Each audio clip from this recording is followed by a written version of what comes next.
Hey everyone, so I work in partnerships at Osmosis and I'm helping develop this NFT project. I also founded an NFT project on Arbitrum called Treasure.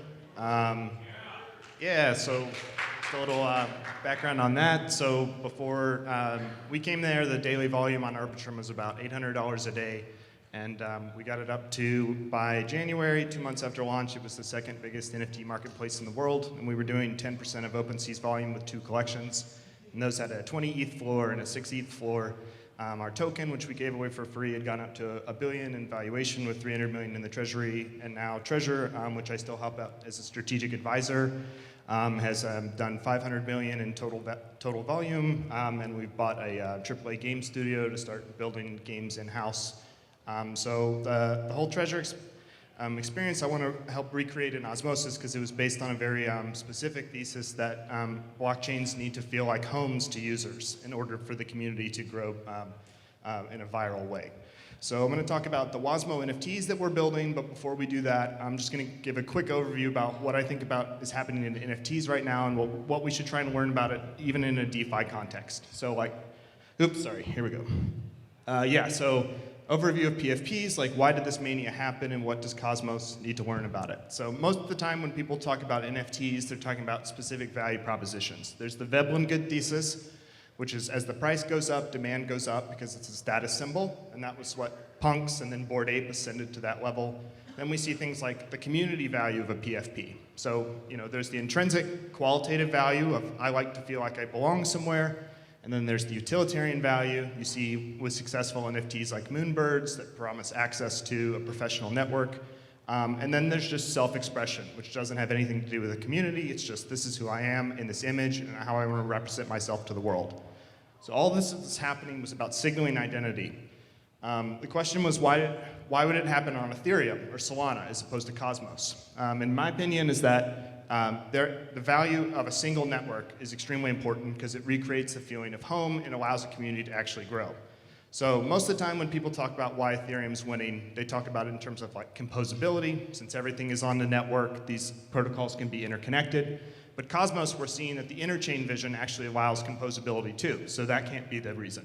Moneyness is another reason why people say that ETH is winning, but things like Atom, which because of the fiat on-ramps, functions like money, and UST, Cosmos also has that. But what Cosmos lacks, in my opinion, is a coherent identity, a persistent identity network. So on Ethereum, you have your ENS that describes who you are. All of your NFTs represent your person. And so getting a user to move away from that network is very, very difficult. And now we've seen things like Solana now has a competing NFT ecosystem with brand new users. These were all first-time crypto users based on research. And at Arbitrum, we were able to recreate that with mostly new users as well. So the idea of self-sovereign chains is incomplete because like Veblen, who said that people don't actually just want money, they want status, we're seeing now that consumers want the ability to feel like they're at home in a community. So if we just pitch these things as products that people use, there's no identity network sitting above it that'll allow you know, Cosmos to rival Ethereum on what they do extremely well. So I think that we should learn from gamers. This right here is a Steam profile, and this is like the first example of how you create like an individual allowed to express their identity over time. So all of the things they've done, their accomplishments, their affiliations, that form of self-expression allows the network to continue to exist even with inferior products because it's very hard for an individual to want to move away from something where they can express themselves this fully.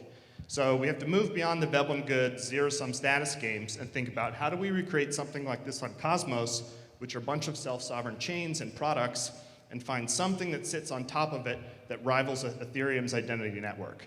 And so at Osmosis, we're going to try and learn from gamers. And this is just in my opinion, DeFi was a video game, and what we saw happening there was actually very similar to what had been happening in Steam. It was sort of entertainment finance. So Osmosis is working on a product right now called Wosmo NFTs. And the way it'll work is you start, each wallet will have come with the basic Wosmington here, you can see. And then you can pick your background.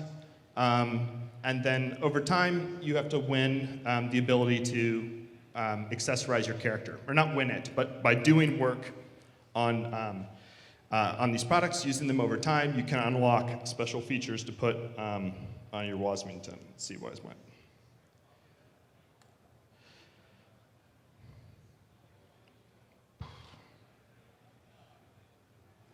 Anyway, so the buttons aren't working here, but there it goes. So you can, depending on if you LP'd in a certain pool or you got a certain airdrop, this is a way that we can keep the community engaged with new events that are happening. And then over time, more accessories build up. Like on Ethereum, it's very difficult to convince someone who's that attached to their ENS address to move to a new network.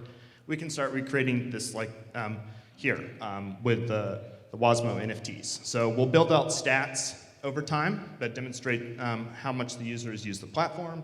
And in my opinion, this will be like the first thing happening in Cosmos where one chain has really elevated itself to the level of where it provides like the identity that will organize the rest of the chains. The Cosmos Hub vision, in my opinion, it's not an official perspective of Osmosis, is more focused on builders and developers and doesn't really think about consumers want to have a coherent, integrated experience. And Osmosis will try and provide that for the entirety of Cosmos.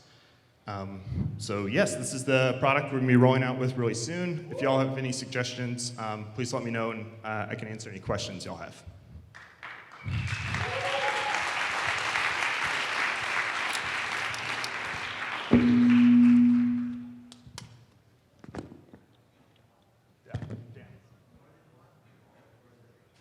So it's one per wallet. So the idea is that like every user will just start with a base Wosmington and they'll decorate it, which is different than like how NFTs have normally been approached, where you just get a random one, and then if you're lucky getting a rare one, then you can sell it for more money. We want to give the base NFT away to people and then let them express themselves through it by getting accessories. And then also use the accumulation of accessories as a way to like organize community narratives, like new tokens coming on board. Maybe if liquidity reaches a certain level, a new item unlocks or a new season. So yeah, that's the basic idea. Is the data you talked about, studies that led to this idea of home being a missing thing, is that data or study information there? No, that's just my opinion on what's been happening in NFTs. Self-serving question. How are you thinking about the link between privacy and identity? Let's see.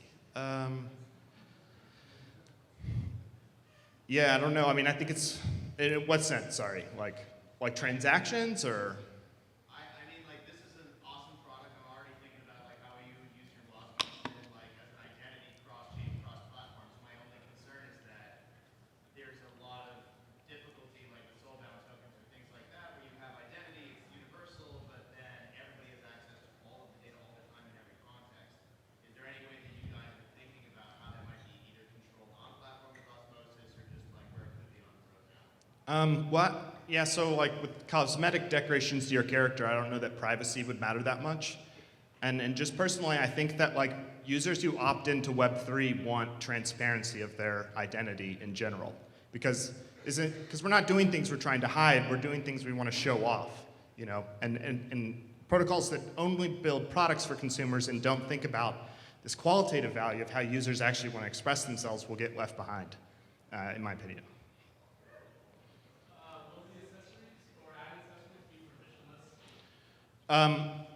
Since it has to have like a coherent aesthetic, I don't think so, but it'd be great to open it up to the community to suggest like new attributes and like new prizes and stuff like that. Yeah, it should definitely be community run for sure.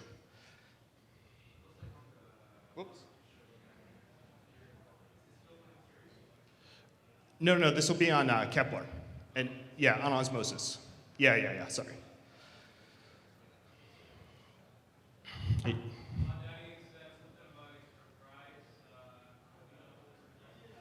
The surprise giveaway? No, I think he just made that up. I'm not. We'll get something together though, for sure.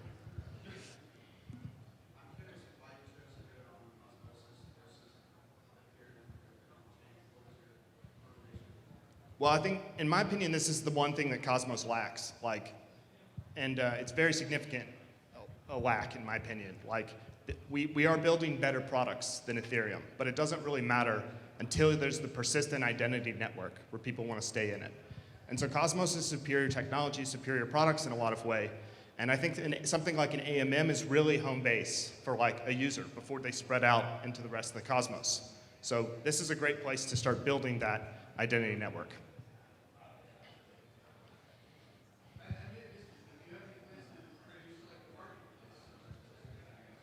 No, I think the goal will just to be this trading, you know, and my personal feeling is that like the PFP mania will kind of end up resembling utility tokens that died out, and we're going to start moving to like very high volume, low cost, and even non-transferable NFTs with things like this. And so like tomorrow's NFT marketplaces will look very different than the ones today, I think. Yeah. Yes. Mm-hmm. Yeah. Sorry, we say? Oh, yes. Yeah, sorry, I should have mentioned this. So all the accessories are 721 tokens. So you can trade them just like anything else, but we're going to, you know, it provides more like animated experience than trading them, you know, other kind of token.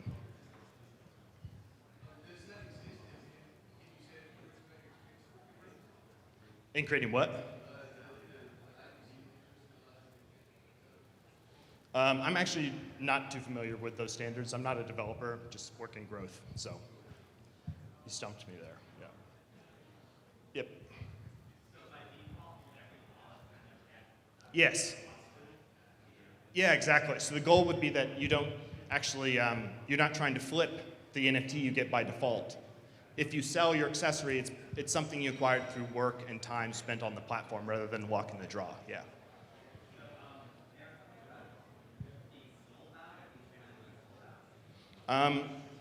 No, these will be like tradable items, but we could easily introduce like soul-bound ones, you know, and that'd be a great way to like iterate governance systems on top of this, because you could quickly see, that's a value add for the whole cosmos, is you can see a user's activity on other chains to get quick descriptions of them without needing like a sophisticated query. But I think I've run out of time, so I'm going to hand it back to Coney Data here.